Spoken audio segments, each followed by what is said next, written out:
just as with cigarettes and alcohol in our country, although, of course, there are some young people, some people underage who drink alcohol and smoke tobacco, we, of course, recognise that. It's harder to get hold of it underage if it's actually legal and regulated. And the evidence from the United States shows that appears to be exactly what's happening. Sure. And so you're saying that they buy less of it because it's less freely available, in other words? Exactly. It might also, interestingly, become slightly less attractive, exciting to young people. Yeah. Once it becomes legal and regulated, you're not being quite as sort of dangerous and challenging to your parents and to others. And I guess if it's like 9 o'clock at night and you have to go somewhere to a shop to buy it where it's legal and sold and the shop's not open, then you can't get your hands on it. But interesting, I wanted to ask you about your experiment while you were there, because I understand you used cannabis oil in the documentary. What were the circumstances of that? Yeah, I did. So I had heard. I'm not interested in the use of cannabis for sort of recreational purposes. Right. I get slightly sort of anxious about the idea of a sort of psychoactive effect on you. So, but I'd heard that cannabis can be very good for helping you to sleep. Of course, if you do a transatlantic flight, you get jet lag. I was conscious that when I came back to the UK, I had a select committee hearing. So I wanted to get some sleep. So I wanted to see for myself, are the claims that people make for cannabis justified? So I bought through a regulated outlet, with the BBC, of course, filming it all. And I thought, I mean, in a way, it sort of demonstrates how ludicrous it is, because the very mundane act of putting 3 or 4 drops of cannabis oil under your tongue before going to sleep seems to me like an unexciting, uneventful sort of thing to do. And yet it is a criminal act in the UK. My fear at the moment is when you see some police officers, you think, that you're not scary enough, or you're just not commanding enough, and people will not be paying any attention to what you say. And then an ability to take control of that space, whether it be a car, somebody's dwelling, a shop, even a football stadium, to have that presence and that ability to engage with people. Now, policing has galloped on enormously from the job that I joined in the 1970s, and I have absolutely no hesitation in saying, as far as I'm concerned, from observing it at very close quarters and being in contact with a considerable number of police officers, it's a harder job today than it ever was back in the day. I'm sure. Essentially, it was just cops and robbers, good guys against bad guys. But now, of course, policing has become the first stop shop for all of society's ills. And they have to deal with so many situations and circumstances which, quite frankly, would have been beyond my comprehension and maybe even my sort of irritation levels. Well, quite. I mean, how irritated would you be by this, right? The Home Office has been told by the police forces that they've been asking these questions to that some recruits are routinely shocked that they're being asked to work at night and at weekends. Also, they're not very keen on confrontation. Yeah, well, that speaks volumes about those who are recruiting them. I know somebody, a friend of mine, who's recently joined a Northern Constabulary, and the process that she went through was really quite rigorous, and she was left in no doubt whatsoever as to what the job would entail. Yeah. And in fact, she was questioning herself and asking me whether I felt she was up for the job. She has wonderful attributes, and I'm sure she'll be a brilliant officer. But, this comes down to the recruitment and the training. Surely police officers understand that they've got to work at night because crime never stops and society needs protecting 24 hours a day, it's Frank. Yeah, I'm just wondering, Mike, have you received a memo from Ruth Davidson this morning? I haven't actually, no. Did she send me one? Are you sure about that? Did she sure about that? I'm very sure, yeah. I can happily say I've never received a memo from Ruth Davidson ever. Right, well, you seem to be bigging up the Scottish Tories, and if you look at the previous elections, any election, in fact, the Scottish Tory vote is going down. Well, I'm looking at the last general election, 2017. Here's the headline figure. SNP lose a third of seats amid Tory surge. How about that? Yeah. Well, if you look at the European elections, I think they got 8%. But if you also look at the polls... Well, in the European elections, the Tories got absolutely horsed all over the country.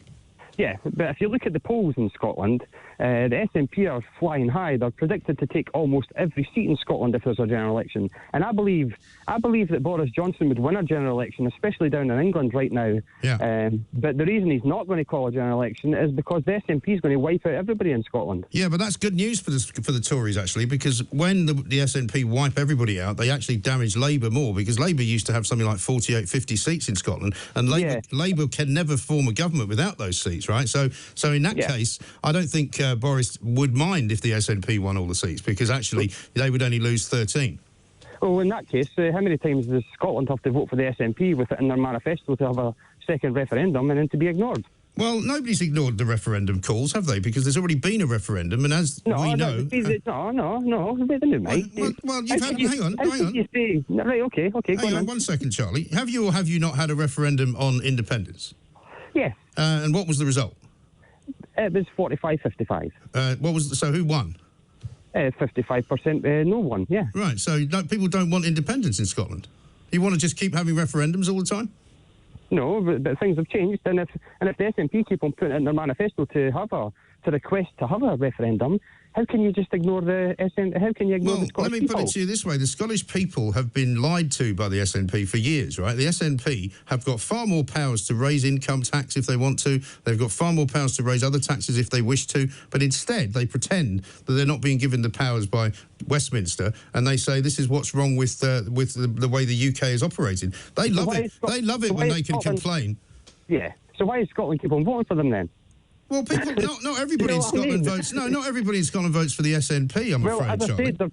As I said, they're predicted to. Of course, polls didn't matter when it comes to breaking up the union, when it comes to the SNP. As far as I'm concerned, polls very rarely matter at all about anything, because most of the time they get it wrong. Well, I think if you look at the BBC, they've put a total blackout on the SNP for the last 6 weeks. So I think they believe the polls. What are you talking about? Well, the SNP's had, 2 guests on all the BBC political shows in the last 6 weeks. 2 guests.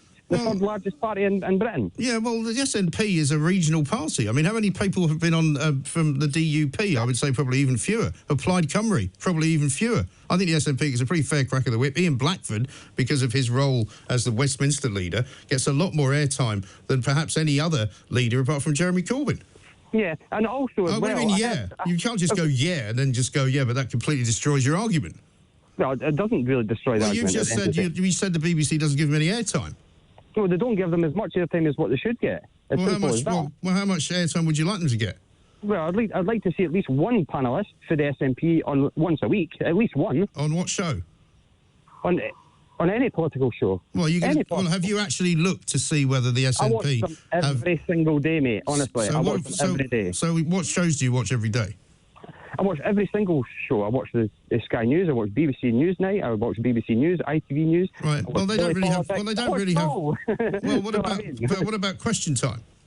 Question Time as well. Yeah. No, the SNP get a pretty fair shout on that. 4 weeks ago. Well, maybe one every 6 or 8 weeks.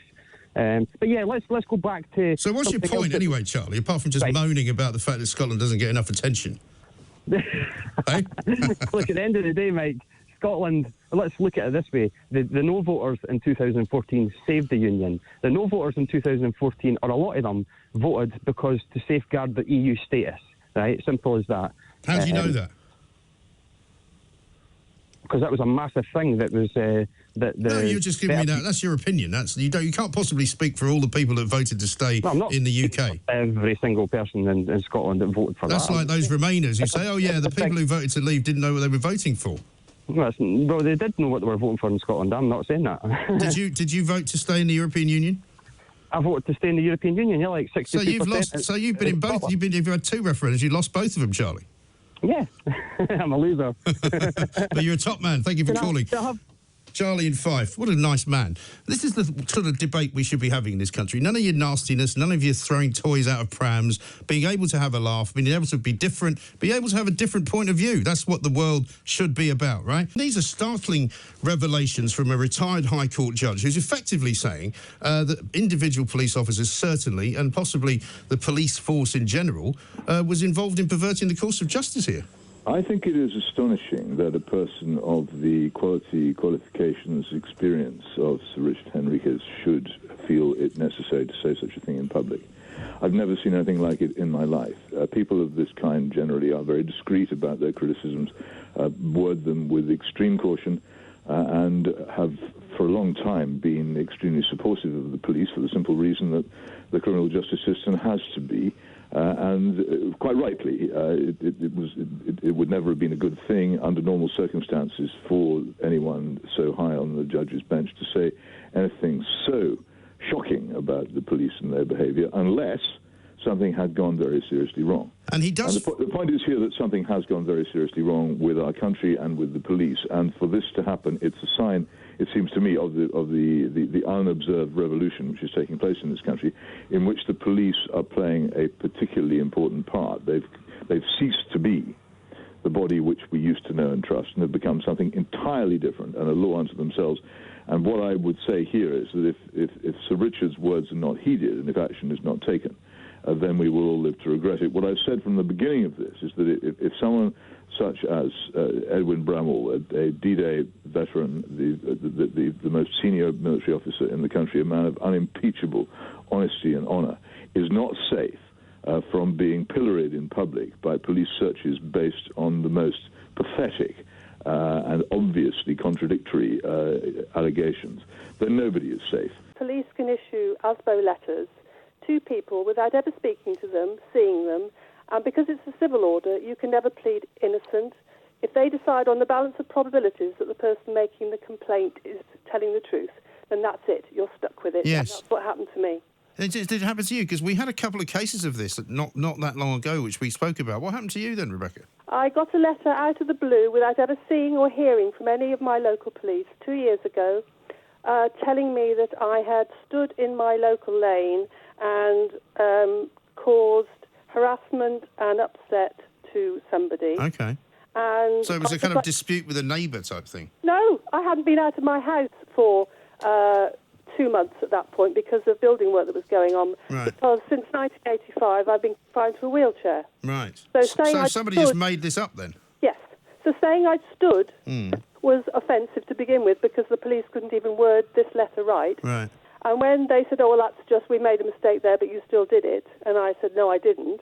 And they said, well, on the balance of probabilities, we believe the person is making the complaint, so you're stuck with it. And are you presumably not entitled to find out who that person is? No. That's shocking, isn't it? Yep. And eventually a police inspector believed my story and uncovered the whole thing, and it was just a local person who had taken a dislike to me and made the whole thing up. It's incredible, isn't it? And so do they then withdraw the Asbos as such? They had to. But that was the only way to get it withdrawn, because it's a civil matter. You can't go to court. Right. You can't have your day in court. There is no evidence. They don't have to produce any evidence to you. They don't have to tell you anything. It's scary. But because it becomes then a vehicle for anyone with malicious feelings towards anybody. If they can persuade a local bobby to be silly enough to believe them, then job's done. I've never done anything wrong in my life, and it's just the assault on my integrity. I can't tell you the effect it had on me. It had me sat in a corner in my wheelchair sobbing some days. I'm sure. The dream of home ownership, I guess the question is, should it be a dream at all, really? Yes. I mean, I guess it has been, hasn't it?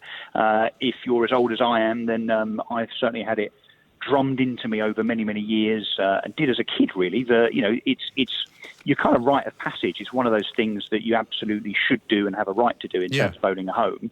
The problem is, of course, on the one hand, that house prices have accelerated away from earnings. But I guess that's countered also by the fact that, I remember when I bought my first property at the age of 18, and it was... My goodness, that was quick. I know, well, yeah, but... you must have been a boring teenager. Well, no, I just troublesome and thrown out of my house. But but the difference was back then interest rates were circa 10%. So the cost of a mortgage was substantially more than it is now. So you could subscribe to the view, as some of my and your Twitter followers seem to this morning, Mike, that if you can't man up or woman up and buy a home, well, then it's on the basis that you're too spoiled and you really should try harder and perhaps stop eating avocado sandwiches and buying iPhones every 5 minutes. But I do think there's a point here that the biggest obstacle, of course, to home ownership is not so much the cost of ownership. I mean, actually owning a home with regard to mortgage rates being as they are and so on is actually cheaper than it is renting in a lot of places. The biggest problem is deposits. Now, this Santander report this morning says that 70% of youngsters, so 25 to 34-year-olds, are saying that they think that they have now had to give up on their dream of owning a home, and mainly because the average first-time buy deposit now, particularly in London, is around £40,000. Yeah. 40% of youngsters haven't saved a penny, not a thing for their deposit. Maybe they're relying on the bank of mum and dad. Well, it's pretty difficult to raise that kind of money from scratch as well, isn't it? I mean, you could be forever putting money into a bank and you get absolutely no interest in it whatsoever in a savings account unless you lock it in for a long time. So unless somebody really gifts you a chunk of money like that, you're never going to make it. Hello, Mike. I was just going to have a bit of a rant. I do apologise. No, please do. I'm a royalist, but me and my wife fight over the TV control to switch them off as soon as we see either of their faces appear on the screen, because the hypocrisy of this couple has no bounds, does it? I mean, I'd love to know what his and her CO2 emissions are on their flights every year. I mean, let's face it, all of us go on a baby shower, don't we, in New York? Oh, yeah, and a private jet. Yeah. And private jet, and what his CO2 emissions are on his Range Rover, his security details, on the building of Frogmore Cottage, and then the running of it when there's only two of them in the damned house. Well, what about the wedding? You know, when all the mates from America flying over for that? I mean, what about the size of that carbon footprint? Yeah, well, what this gets me the footprint. I mean, she loves this industry, the fashion industry. She never wears the same dress twice. She's the perfect example of the throwaway culture that everybody complains about. The fashion industry is toxic for the environment because people's fashions change every 2 months because of the likes of Vogue magazine. And they say, all right, well, that's out of fashion, you've got to wear something else. So they throw it in a skip, they throw it in the bin, and there she is telling us how to behave ourselves. She was wearing a dress the other day, and and I accept that she's a princess, she's in the public eye, and she may well have used her own money. I'm not quite sure how much money she's got of her own, by the way, because she hasn't worked for quite some time. $7,000, I think, the dress cost that she was wearing the other day. Well, I would say that's my life's, the last 15 years of my fashion industry that's on me at the moment, and in my wardrobe has been for a lifetime. Yeah. I mean, these two have become loathed and detested. And I can't believe I'm saying this. I'm a royalist, for goodness sake. Yeah, but don't you think, Gerard, that you're a royalist because of one woman, and that woman is Queen Elizabeth II? Yeah. I'm not even certain that Charles is going to be any good if you hand over the power to him. And I certainly don't know if I trust William or Harry to carry on the traditions that we've had for so long in this country. So, I mean, I'm a royalist like you, but after the Queen, I wouldn't care if it all disappeared. And as I said, only tongue-in-cheek, if they all stopped having kids, maybe that's the way forward. Well, I'm up for that one, Mike, but it's got to the point now where they come on the television and I switch it off. It was the same, I'm sorry to say, when we had the show with Lady Di, she was on the TV every 5 minutes. Yeah. And now I am sick to the back teeth of being lectured to. I'm nearly 60 years of age. I've got my own land, I plant my own trees, I look after the environment, we live in a 2-bedroom house because there's two of us, we drive a 12-year-old car because we think it's wrong to change it, we've got the same clothes that we've probably had for a few years, and then we get this jumped up pair telling us how to live our lives, and it's got to end. Well, it really does, because they are fast becoming what was the world's most sort of popular couple. They're fast becoming the world's most unpopular couple. I mean, she's editing the next edition of Vogue in September. She's now giving interviews, and he's giving interviews to Vogue magazine. I mean, who do they think they're talking to? Who on earth reads Vogue magazine apart from a bunch of overprivileged, overpaid, overfunded trustafarians who live in Chelsea? Well, I do, mate, don't you? No, hey? I gave it up many years ago when I decided fashion wasn't really the way forward for me. Yeah. A lot of these people who come out and trumpet about, the world's going to die in 10 years and we're all going to be overheated and stuff, they've got no scientific background. I mean, you've got politicians, you've got this Greta Thunberg, you've got these climate, the Extinction Rebellion people. None of them have got any scientific background or know about the subject like probably you do, and what's worse is they're going into schools, ordinary teachers who are probably maths teachers or English teachers or whatever, they're scaring children into believing that their futures are doomed, and they've got no scientific background. They're believing what they're whatever, looking on the internet or reading in certain publications or whatever. Yes. Probably Vogue magazine, I would imagine. Whatever. And this, as I say, that there's chance of the human race suffering through either a rocket in this planet or a big volcano blowing its top and causing climate change. So, true.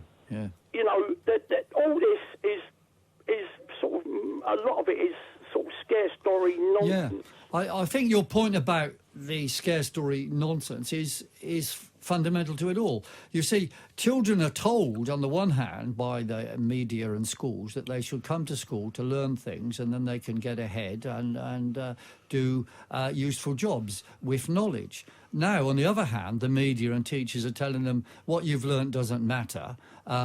We listen to the ignorant, and if they're saying we've got to strike against climate or something mad, then we do so. But look, see, what is this doing to children? And I think it's what we're seeing is the bludgeoning of children into self-hate and actually mental instability. Because very young children who hear this stuff, they think, oh my God, the world's going to end. Why can't you just accept that the majority of the people want to leave? Can I ask you a question? You can. I'm a parent. And so am I. For 23 years, my child has said to me, I want to do that. And if I think that it's dangerous, then I say, well, no, I don't think that's a good idea. So your child is 23 now? No, yeah. The country is in a position where we're in a very dangerous economic and social position because of the austerity that would be created by Brexit, because of the social problems that would be created by Brexit. So do you think that I should just say, okay, let's do it? So now you're moving the argument from everyone who voted to leave is a racist bigot to everyone who voted to leave. Hang on. So you're now saying everyone who voted to leave is like a child who doesn't understand anything. Is that what you're saying? No. Well, that's what you just said. Let me finish. I have never said that everyone who voted or anyone who voted leave. People voted leave for different reasons, and they're entitled to do that. But what we you just likened them to children, Christine. No, I've talked about taking a responsible attitude. What we are entitled to do now is say, look at the mess that this is creating for the country. Do you still want to do it? That is what we're entitled to say. No, the mess that's been created for the country has been created by the people inside Westminster who are refusing to submit to the will of the people. That's the problem. That's where the problems are. No. The problem within Westminster is that the Conservatives won't compromise. I see. The Conservatives won't talk to other people. They won't listen to consensus. What we need is consensus politics, not. Well, why don't you compromise then and actually agree that people want to leave the European Union, and you should be saying here's a way of doing it, rather than you're all too stupid to know what you were doing, so we're not leaving. Nobody's saying anybody was stupid. The only people who are saying that are the Leave campaign, because they don't want to admit that perhaps now that they see the reality of the situation that they were in, people deserve a chance to say whether or not it is still what they want. People deserve the opportunity to say, look, this is maybe not going the way we expected. This is maybe not the picture that was painted. We deserve the chance, now that we know what it actually looks like, to say perhaps it's not such a good idea. Right. You know what I'm going to leave you, my final thought for you, Christine. If I was your 23-year-old daughter, I'd tell you to get lost and say, I'm old enough to know what I want now. Well, you know what? I take a responsible attitude. I take the attitude that we all have a responsibility if we see a problem. Not just to say, OK, go ahead and do it, but to say, is it the right thing to do? But what gives you the right to tell everybody else that you're right and they're all wrong? I'm not. I'm wanting them to have the chance to say what they want.